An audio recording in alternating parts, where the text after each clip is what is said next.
Welcome back. In this module, we're going to talk about follow-up. Now, what do we mean when we talk about follow-up? Is it just simple customer service? Actually, yes and no, really. All right, let's actually go back to the earlier modules when we talked about product research. Do you remember one of the ways that we found product research? It was by looking for niches where their products were getting some decent sales, but there wasn't that many reviews, right? Why is that important? Or how can that help? Well, when you have niches where everybody's got thousands of reviews, it's going to be hard for you to get kind of a foothold because there's a lot of social proof for those other products already. And again, the reason is because reviews is kind of indicative to buyers that, hey, there's a lot of people who have bought this product and they're happy with it. You know, if there's a lot of high reviews. And so we're not going to try this new product because, like maybe it has 0 reviews or only like a few reviews, and I'm not sure if we can trust it, right? Now, that being the case, maybe you picked a niche where a lot of the top sellers only have 50 or 100 or 200 reviews. A little bit easier to compete with. You're still going to start with 0 or 5 or 10. But in this module, we're going to talk about how do you get those initial reviews, right? Like, how do you get those initial reviews? And also, we're going to talk about how to stay within terms of service, all right? This is a very, very, very sticky matter with Amazon. One of the stickiest, actually. What has happened in history is Amazon really cracks down on different things that maybe are manipulating the buyer experience when there's big news articles that comes out in the media. All right. One of the biggest a few years back was about review manipulation. All right. What was happening in the Amazon world? And I'm not saying it's completely gone now, but back in the day, there was like some big exposés. It was like a lot worse than it is now. But there was big news reports that came out that big companies were just completely manipulating sales, basically buying reviews. Now, here's the interesting thing. To buy a review almost was okay back in the day. You could actually, within Amazon terms of service, send a product to a customer for free in exchange for a review. Like, it was literally, not only was it allowed, it was encouraged. They even put a mark or like a little word on the reviews that said, hey, this was in exchange for a free product, this review, right? But then this manipulation series of articles came out, and Amazon's like, you know what, this is not a great buyer experience. And at the end of the day, remember, Amazon really wants the best buyer experience possible. And if a lot of Amazon buyers think that the reviews they're looking at are fake or bought, is that really a good buyer experience? No. So Amazon has put forward a series of rules that are meant to try and limit these kind of fake reviews.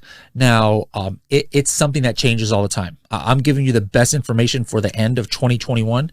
If you're watching this in the middle of 2022, I highly suggest, checking to make sure what's the latest, because this is something that changes. But here are some of the new kind of rules and regulations. Number one, you can still ask for a review. All right. There's a lot of misconception about this. A lot of Amazon sellers think, oh no, I can't even ask for a review. No, you can absolutely ask for a review, but you can only do it once. Back in the day, like in original Freedom Tickets, we probably had mentioned how you can do up to like 3 times. You can set up to 3 emails asking for a review. Those are no longer. You can only ask for a review once. And they are very, very, I repeat, very picky as far as what you say. All right. What kind of things does Amazon not like? First of all, like I said, no incentivized reviews. You can't offer a free product in exchange for a review. Even if you say it's a unbiased review, leave me your honest feedback in exchange for this product. No, you can't even offer a discount, 5-10% discount, for 1% discount in exchange for a review. Absolutely not. That is forbidden on Amazon terms of service. All right. So you can ask once for a review, and you cannot have any language in this message that seems that you are trying to get a positive review. Now, you might think, okay, that's pretty easy. Like, I'm not going to write in this email, hey, I would love for you to leave me a positive review. Please do so by clicking here. It's not that simple, guys. people were manipulating things, before. Like, here's one thing that people were doing. This is against terms of service. Don't do it. They would send an email and they're like, hey, we would love an honest review. If you loved our product, please click here. And it took them to leave a product review.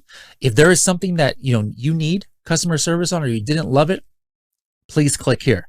And it was a message, or it was a click to go to like product feedback, or seller feedback, or maybe to contact the customer.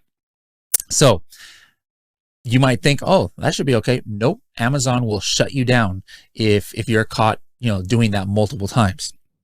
Other things that you don't want to do is having language like even something like this. Watch this. I've seen many people suspended for this, where they write this email saying, hey, we hope you had a great experience. We are a small business here and we very much value customer feedback. It is what really drives our business and allows us to grow as a company. And so we would love it for you to just, leave your honest review to let us know what you thought of the product. Now you might be thinking, wait a minute, honest review, there's no word of positive in there, right? Well, what's wrong with that? Rewind it. Go back to the beginning of what I said. I said something like, we hope you loved your product. Even though that was in the very beginning of the paragraph there, right? And it was not necessarily tied to the review, because the ask for the review is towards the bottom. That I've seen people suspended for having language like that, because to Amazon, it might seem that you're saying, hey, only if they had a great time, or that you hope that they had a great time with the product or had a great experience with the product, to leave a review. So you've got to be very careful. Now, something that Amazon has offered now is a way to just like click a button. If you might be wondering, like, oh my goodness, like this is dangerous. Like, I don't want to get suspended by Amazon. First of all, unless you're like asking for 5-star reviews or putting inserts in your packages saying, hey, please leave me a 5-star review, or I'll give you a free gift card if you do this, you're not going to get suspended. All right. Like if you did one of those emails that I just said, you're not going to get suspended, your account suspended. All right. But what could happen is you get this like slap on the wrist, and that comes in the form of like a 30-day ban from proactively sending messages to buyers, which means you cannot ask for a review. You cannot like ask a customer for anything, really. You can't proactively send messages. You can only send a message to a buyer if they contact you first. So that's obviously a problem. So that's what could happen. And if you get caught again doing that, then you get permanently banned from sending messages. So you don't want to do that. So you might be wondering, like, man, this is scary. Like, I don't trust myself to know exactly what Amazon likes and doesn't like. I'm just not going to follow up with customers. No, you shouldn't do that. All right. You absolutely still should. And there's a way to do that where you have zero chance of getting in trouble with Amazon, or somewhat zero chance. There's still probably ways that you could probably screw this up. But what I'm talking about is the Amazon request a review. Let me just show you really quick how that looks in Seller Central. By the way, just so that you know, there are different ways to ask for reviews. I have a very detailed blog about this. Let me just go ahead and show you how to find that. Go to helium10.com/blog. And we're going to put this link in the show notes. But if you just want to search for it, you're going to search here under articles for early reviewer program. Search for that, and it should come up here. Let's see, where is that one? Here we go. The state of Amazon reviews. So you can search for early reviewer program. You can search the state of Amazon reviews in 2021. And I go into detail right here about all of the different ways that Amazon itself asks for review and the ways that you can ask for review. So if you want more details, definitely take a look at that article. Now, here's the thing. What I was saying was you have a request review actually in Amazon. So you can go order by order. And let me just go here to the FBA orders. Let me just find one like from a few weeks ago. Go right here. And there's this button right here, request review. So you can hit this, right? And Amazon will send an automated message using Amazon's language. There's no way that you could get, or that Amazon will get upset for you for hitting this, unless you're trying to send this out to customers that you gave like a discount to. It's possible. I'm not saying it's guaranteed, but if you were giving out 60% discount coupons and then you're hitting this request review to those same people, how do you think that looks to Amazon?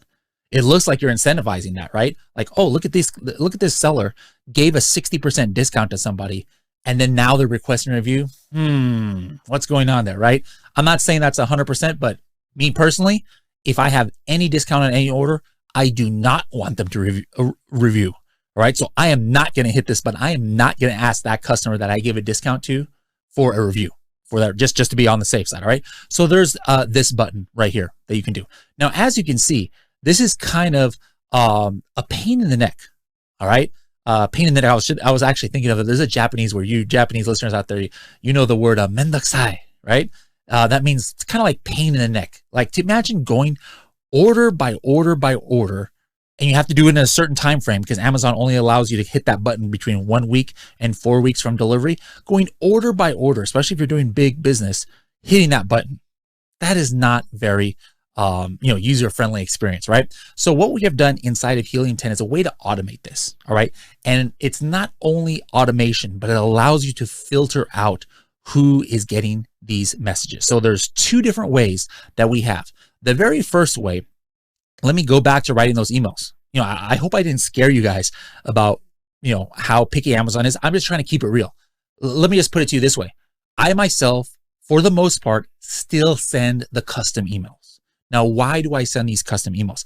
I like sending custom emails because I can control the subject line, and then I can control some of the copy. I'll throw in some humor there, right? And I'll do different things that will help me get that email open, and maybe like just inspire that customer to leave a review more, instead of just the Amazon automated thing that says, hello, here is this email, please leave a review. I don't know exactly what it says, but in my article, I have screenshots of what it is, but it's not that enticing to open it in the subject line, and it's not that enticing copy, right?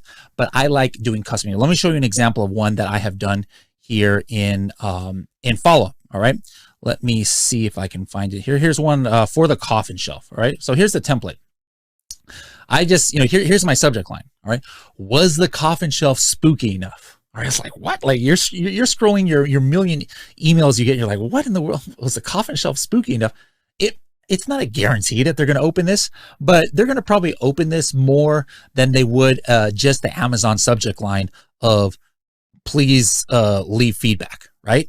And then I say, hey, thank you so much for purchasing our coffin shelf. It's our first venture in a spooky decor. We would love to get your honest feedback, blah, blah, blah, blah, blah, blah. All right.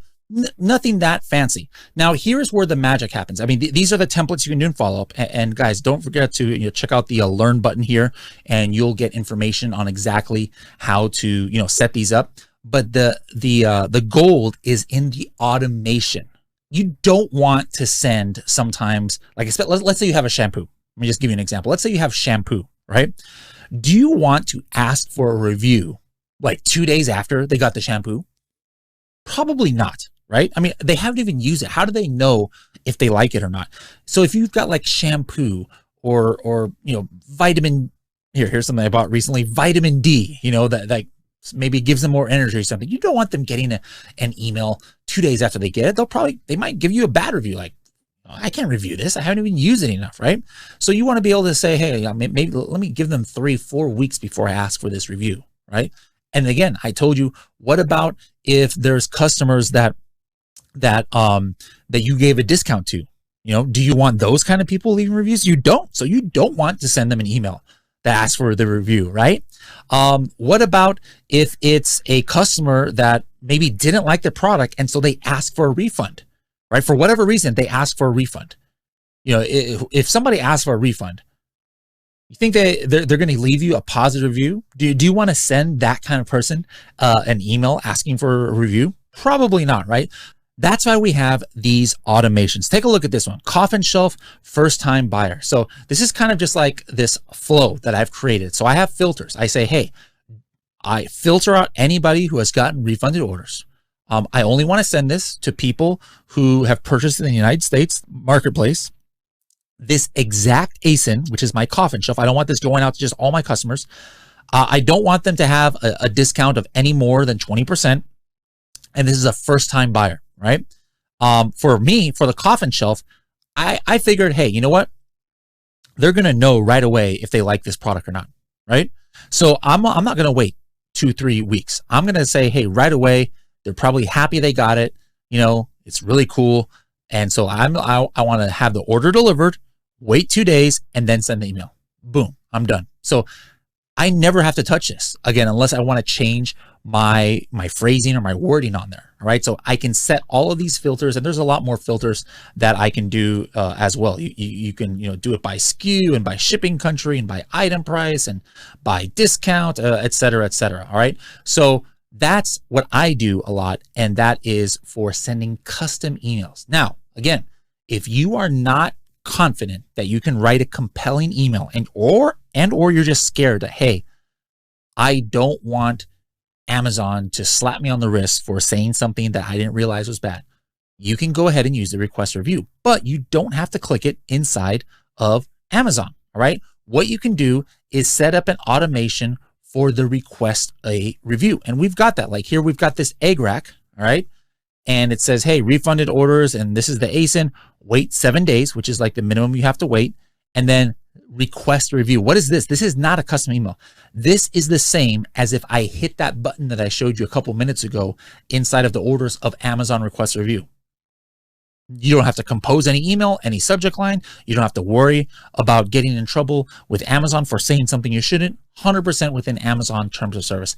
If you'd like to do that, I suggest doing this one. Again, why is this important? Well, your review velocity sometimes is going to affect, your sales. All right. If your competitors are getting, 30 reviews a month and you're getting 5, before you know it, they're going to have like 1,000 reviews and you're not going to have that many, right? You want to get reviews faster. Now, you're not going to get 100% of your orders getting a review.